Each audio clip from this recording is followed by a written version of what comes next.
Nabi Idris ini keturunan Nabi Adam yang keenam. Jadi kalau diurut, nama dia ini adalah Yarid bin Mihlail bin Kinan bin Anusi bin Syed bin Adam alaihissalam.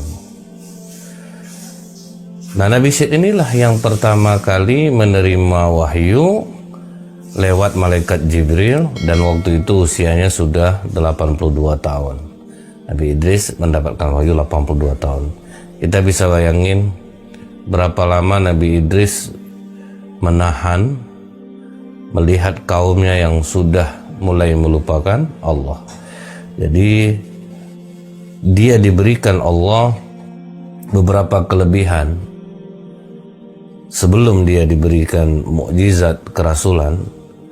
Nabi Idris ini dia dibuat oleh Allah seorang yang pandai, yang pertama kali menulis, yang pertama kali membuat baju. Dulunya orang membuat dari kulit binatang, sekarang semenjak Nabi Idris sudah dibuat dengan menggunakan kain.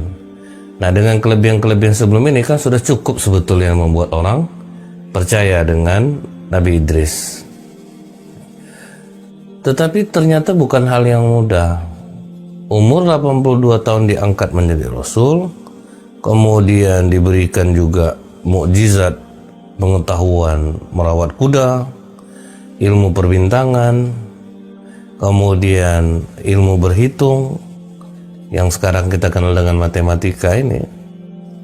Tapi tetap orang tidak mau mengikut dengan apa yang disampaikan oleh Nabi Idris alaihissalam. Sebetulnya nama Nabi Idris ini adalah Hanuk. Tapi kenapa dia dinamakan Idris? Idris dari kata darasa, belajar. Dia orang yang sangat tekun untuk belajar. Jauh lagi dari masa-masa dahulu, dari Nabi Adam, Nabi Idris ternyata kunci orang untuk tabah dalam menghadapi hidup, sabar, dia mesti banyak belajar. Nabi Idris ini dicintai oleh kalangan malaikat, terutama malaikat Israel. Ya, gimana nggak cinta ya? Dia ini orang yang komplit, cerdas.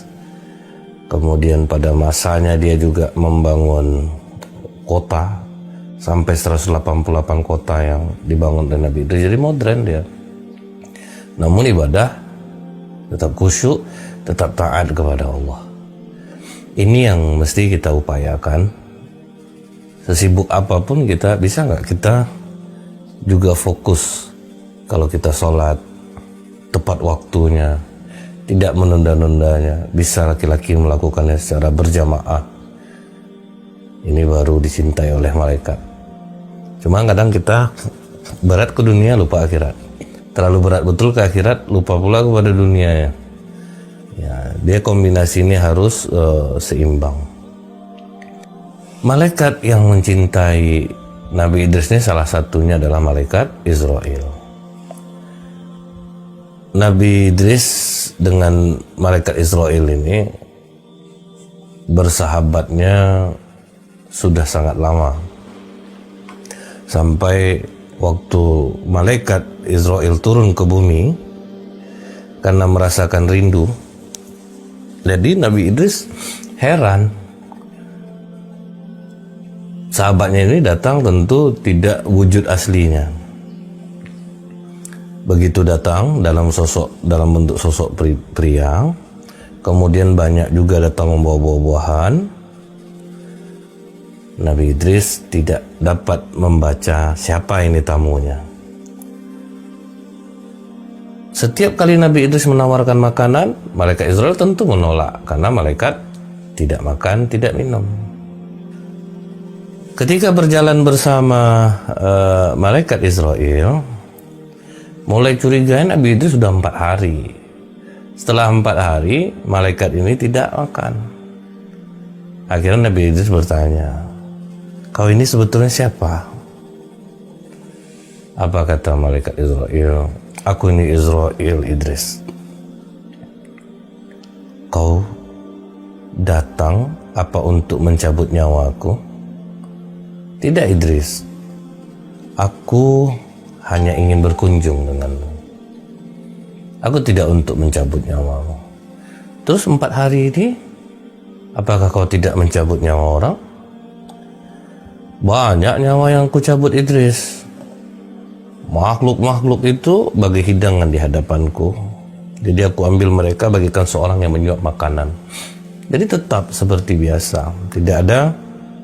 Tidak mencabut nyawa, tetap Idris.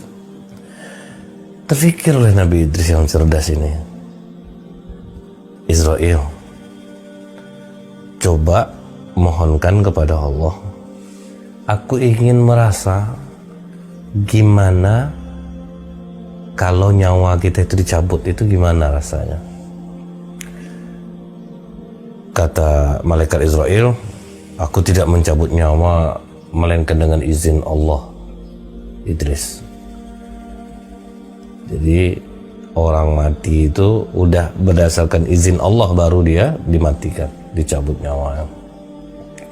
Terus gimana orang yang bunuh diri?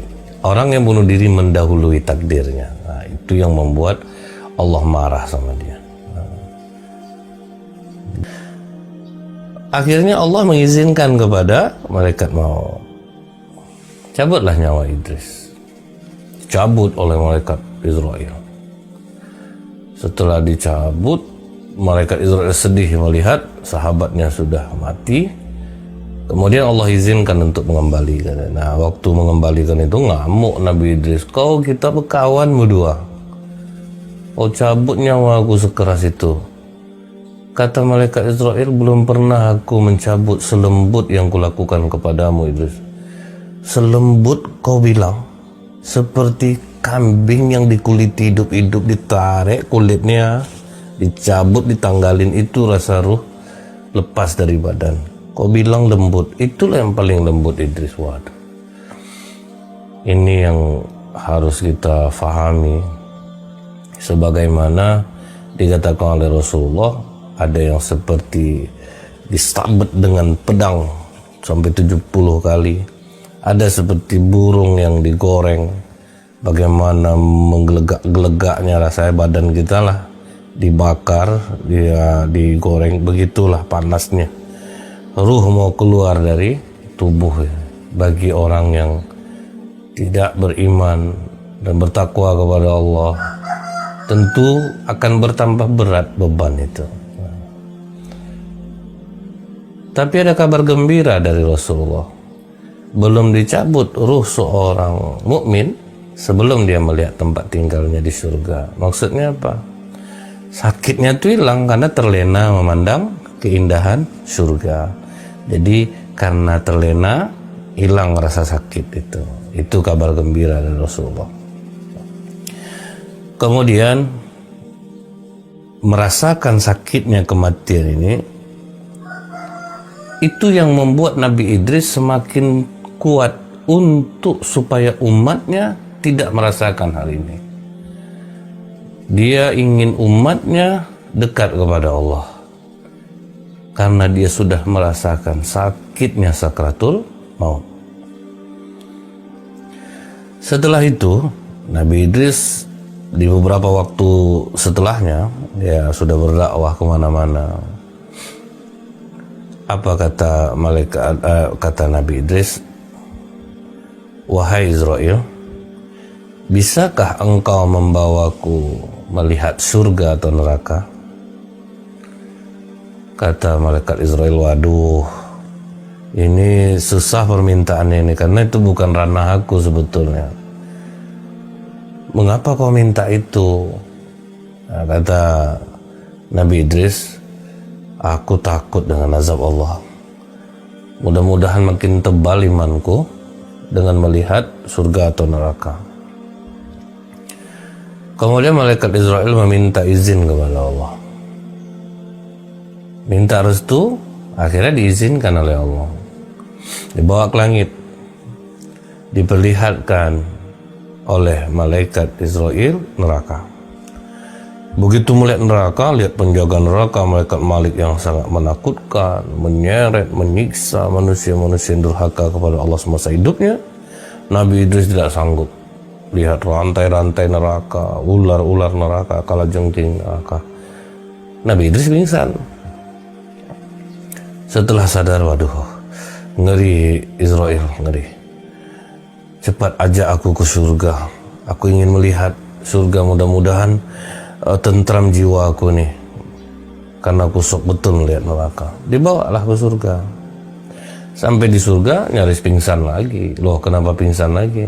Lupa ya. Terkesima pula melihat keindahan surga. Apa keindahan surga itu tidak pernah dilihat mata, tidak pernah didengar oleh telinga, dan tidak pernah terangan-angan. Saking indahnya itu udah di luar ekspektasi kita lah. Gimana keindahan surga. Lihat sungai-sungainya bening seperti kaca. Terdapat pohon-pohon, bagian batangnya terbuat dari perak dan emas. Ada juga istana untuk penghuni-penghuni surga. Ada juga pohon yang menghasilkan buah-buahan. Buah-buahnya begitu segar, ranum. Wah, indah banget. Setelah puas berkeliling, malaikat Israel mengajak Nabi Idris pulang ke bumi. Nah, kalau kita lihat dalam kitab Qisasul Anbiya, kan kita sering mendengar cerita tuh, malaikat Idris tidak mau lagi keluar dari surga. Sebenarnya Nabi Idris memang ditakdirkan meninggal di langit yang keempat. Jadi memang sudah di langit dicabut nyawanya. Nah, itu makanya ada yang mengatakan begitu dia dari surga, dia nggak mau keluar lagi, ditinggalinnya sendalnya. Malaikat Israel ketakutan, kata Allah tidak. Dia memang sudah ada di sini. Dia sudah merasakan kematian, dia sudah melihat neraka, dan memang tempatnya adalah di surga. Sehingga malaikat maut pun tentram karena takut dimarahin Allah. Nabi Idris tidak mau pulang. Nah, setelah itu ditakdirkanlah dicabut nyawanya di langit yang keempat. Ketika Rasulullah Isra, ketemu Nabi Idris itu di langit yang keempat.